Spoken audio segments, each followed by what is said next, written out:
நாம இந்த நாள் நிகழ்ச்சி மூலமா இன்னைக்கு என்ன ஸ்பெஷல் அப்படிங்கறத பத்தி தெரிஞ்சுக்க போறோம். ஜூன் மாதம் 14ஆம் தேதியான இன்னைக்கு உலகெங்கும் உலக குருதி கொடையாளர் தினமா கடைபிடிச்சிட்டு வரோம். தானாக முன்வந்து எந்தவித எதிர்பார்ப்பும் இல்லாம ரத்தம் வழங்கி உயிர்களை காக்கக்கூடிய கொடையாளர்களுக்கு நன்றி செலுத்துற விதமாகவும் பாதுகாப்பான இரத்த தானம் பற்றின விழிப்புணர்வை ஏற்படுத்துற விதமாகவும் இந்த நாள் அர்ப்பணிக்கப்பட்டிருக்கு. மனித இரத்த வகைகளை கண்டறிந்து அதற்கான நோபல் பரிசு பெற்ற மருத்துவ அறிவியலாளர் கார்ல் ஸ்டெய்னரின் பிறந்த நாளை சிறப்பிக்கும் வகையில இந்த தேதி தேர்ந்தெடுக்கப்பட்டிருக்கு. உலக சுகாதார அமைப்பால 2004ஆம் ஆண்டு நிறுவப்பட்டு 2005 முதல் இது அதிகாரப்பூர்வமா ஆண்டுதோறும் கடைபிடிச்சிட்டு இருக்கோம். விபத்துகளால ஏற்படக்கூடிய அதிக இரத்தப்போக்கு, பிரசவ கால அவசரங்கள், அறுவை சிகிச்சைகள் மற்றும் புற்றுநோய் போன்ற தீவிர நோயாளிகளுக்கு இரத்தமே பிரதான உயிர் நாடியாக இருக்கு. உலகளாவிய சுகாதார கட்டமைப்பிற்கு தேவையான தடையற்ற மற்றும் பாதுகாப்பான இரத்த இருப்பை உறுதி செய்ய விழிப்புணர்வு அவசியமா இருக்கு. அதனாலதான் இந்த நாளை உலக இரத்த தான கொடையாளர்கள் தினமா நம்ம கடைபிடிச்சிட்டு இருக்கோம். இரத்த தானம் செய்யணும் அப்படின்னு விரும்புறவங்க ஒரு சில அடிப்படை தகுதிகளை கொண்டிருக்கணும். அவங்களுக்கு வயசு 18 இருந்து 65 வயசுக்குள்ள இருக்கணும். அதே மாதிரி குறைந்தபட்சம் 45 கிலோ அல்லது அதற்கு மேல இருக்கணும் வெயிட்.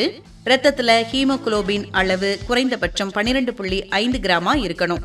தொற்று நோய்கள், போதைப் பொருள் பழக்கம் இல்லாதவங்களா இருக்கணும். இவங்களால மட்டுமே தான் இரத்த தானம் கொடுக்க முடியும். எதுக்காக ஜூன் 14ஆம் தேதியான இன்னைக்கு உலக குருதி கொடையாளர் தினமா நாம கடைபிடிச்சிட்டு இருக்கோம் அப்படிங்கறத பத்தி இந்த நாள் நிகழ்ச்சி மூலமா நிறைய விஷயங்களை தெரிஞ்சுக்கிட்டோம். மிக்க மகிழ்ச்சி அடைகின்றோம்.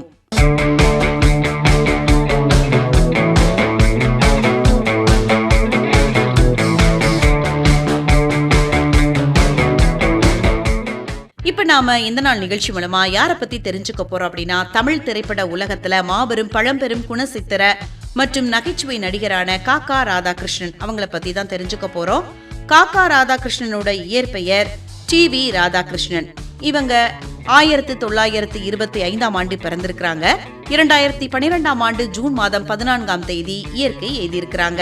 1940களில் இருந்து சுமார் 7 சகாப்தங்களுக்கும் மேலாக 400க்கும் மேற்பட்ட திரைப்படங்கள்ல நடிச்சிருக்கிறாங்க காக்கா ராதாகிருஷ்ணன் அவர்கள். 1949 வெளியான மங்கையர்க்கரசி திரைப்படத்துல இவங்க நடிக்கும் போது இவங்களுக்கு அம்மாவாக நடிச்சவங்க மன்னரை காக்கா பிடிடா அப்படின்னு சொல்லியிருக்கிறாங்க. ஆனா இவரது கதாபாத்திரம் வெள்ளந்தியாக நிஜ காகத்தை பிடித்து கொண்டு வர்ற மாதிரி இருக்குமா. இந்த நகைச்சுவை காட்சியின் யதார்த்த நடிப்பை பாராட்டி நகைச்சுவை மன்னர் கலைவாணர் NS கிருஷ்ணன் காக்கா ராதாகிருஷ்ணன் அப்படின்னு இவருக்கு பெயர் வச்சிருக்கிறாரு. திரையுலகத்துல இவருடைய மிக முக்கிய பங்களிப்பு தன்னோட நெருங்கிய நண்பரான நடிகர் திலகம் சிவாஜி கணேசனை நாடகத்துறைக்கு அறிமுகம் செஞ்சு வச்சதுதாங்க. இவர் இல்லனா நம்ம நடிகர் திலகம் சிவாஜி கணேசனை திரையுலகத்துல பார்த்திருக்கவே முடியாது அப்படின்னு சொல்லலாம். பழைய படங்கள்ல பிஸியா நடிச்சிட்டு இருந்த இவரு ஒரு நீண்ட இடைவெளிக்கு பிறகு நடிகர் கமலஹாசனால மீண்டும் திரைக்கு கொண்டு வரப்பட்டு 2வது இன்னிங்ஸ தொடங்கியிருக்காரு காக்கா ராதாகிருஷ்ணன் அவர்கள். ஆரம்ப கால படங்களான மங்கையர்க்கரசி, மனோகரா, தாய்க்கு பின் தாரம், ரம்பையின் காதல் இந்த படங்கள் தான் காக்கா ராதாகிருஷ்ணன் நடிச்ச படங்களாக இருந்திருக்கு. அதுக்கப்புறமா செகண்ட் இன்னிங்ஸ்ல தேவர் மகன், குணா, காதலுக்கு மரியாதை, வசூல் ராஜா, MBBS இந்த படங்கள் எல்லாத்துலயுமே காக்கா ராதாகிருஷ்ணன் சூப்பரா நடிச்சிருப்பாங்க. பழம்பெரும் குணசித்திர மற்றும் நகைச்சுவை நடிகரான காக்கா ராதாகிருஷ்ணன் பற்றின நிறைய விஷயங்களை இந்த நாள் நிகழ்ச்சி மூலமா தெரிஞ்சுக்கிட்டதுல மிக்க மகிழ்ச்சி அடைகின்றோம்.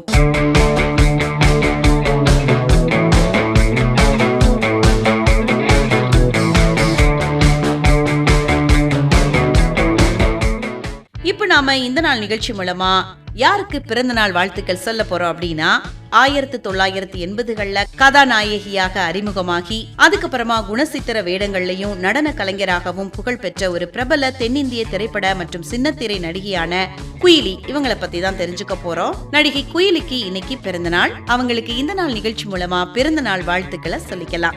மணிரத்னத்தோட நாயகன் திரைப்படத்துல இடம்பெற்ற நிலா அது வானத்து மேலே அப்படிங்கிற பாடல் மூலமா இவங்க பட்டி தொட்டி எல்லாம் பிரபலமானாங்க அப்படின்னு சொல்லலாம். நடிகை குயிலியோட இயற்பெயர் குல்நாத். தந்தை குஜராத்தி, தாய் தமிழர். புகழ்பெற்ற இயக்குனர் கே. பாலச்சந்தரோட பொய் குதிரை படத்துல ஒரு சின்ன வேஷத்துல நடிச்சிருப்பாங்க.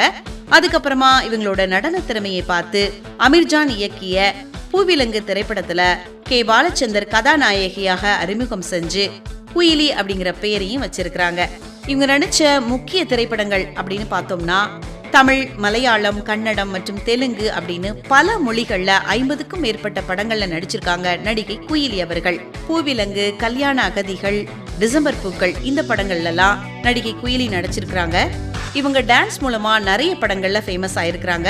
கமலஹாசனோட நாயகன் படத்துல வரக்கூடிய நிலா அது வானத்து மேலே பாடல் இவங்களுக்கு மிகப்பெரிய அடையாளத்தை கொடுத்துச்சு அப்படின்னு சொல்லலாம். இது தவிர புதிய பாதை, உத்தம புருஷன் போன்ற படங்கள்லயும் பாடல்கள்ல நடனமாடி இருக்காங்க. இவங்க நடிச்ச புது புது அர்த்தங்கள், புலன் விசாரணை, தவசி, பம்மல் கே சம்பந்தம், எங்கள் அண்ணா, காவிய தலைவன் போன்ற படங்கள்ல அம்மா மற்றும் அண்ணி வேஷங்கள்ல பட்டையை கிளப்பியிருப்பாங்க அப்படின்னு சொல்லலாம். வெள்ளித்திரையை தொடர்ந்து சின்ன திரையிலும் நுழைஞ்சு சன் டிவி மற்றும் விஜய் தொலைக்காட்சியின் பல முக்கிய தொடர்கள்ல நடிச்சிருக்காங்க நடிகை குயிலி. குறிப்பா சரவணன் மீனாட்சி தொடர்ல கதாநாயகனுக்கு அம்மாவா நடிச்ச இவரோட வேஷம் இவருக்கு புதிய தலைமுறை ரசிகர்களிடம் பெரும் வரவேற்பை பெற்று தந்துச்சு அப்படின்னு சொல்லலாம். இப்ப நாம இந்த நாள் நிகழ்ச்சி மூலமா நடிகை குயிலிக்கு இன்னொரு தடவை பிறந்த நாள் வாழ்த்துக்களை சொல்லிக்கலாம்.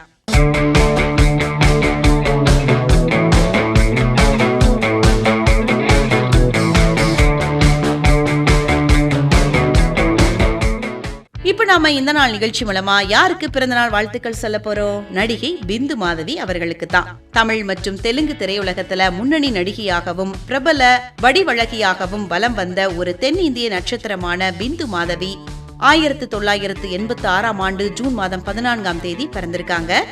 இந்த நாள் நிகழ்ச்சி மூலமா பிந்து மாதவி அவர்களுக்கு பிறந்த நாள் வாழ்த்துக்களை சொல்லிக்கலாம்.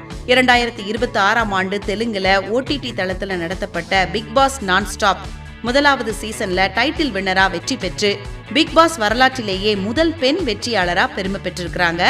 இவங்க பிறந்தது ஆந்திரா மாநிலம் மதனப்பள்ளியில. தந்தை வருமான வரித்துறையில அதிகாரியா இருந்ததால பல்வேறு நகரங்கள்ல வளர்ந்திருக்காங்க. அதுக்கப்புறமா வேலூர் VIT பல்கலைக்கழகத்துல பயோடெக்னாலஜி பிரிவுல இளங்கலை பட்டம் பெற்றிருக்கிறாங்க. கல்லூரி காலத்துல டாடா கோல்ட், தனிஷ்க் போன்ற பிரபல விளம்பரங்கள்ல நடிச்சது மூலமா திரையுலக கதவுகள் இவங்களுக்கு திறக்கப்பட்டிருக்கு.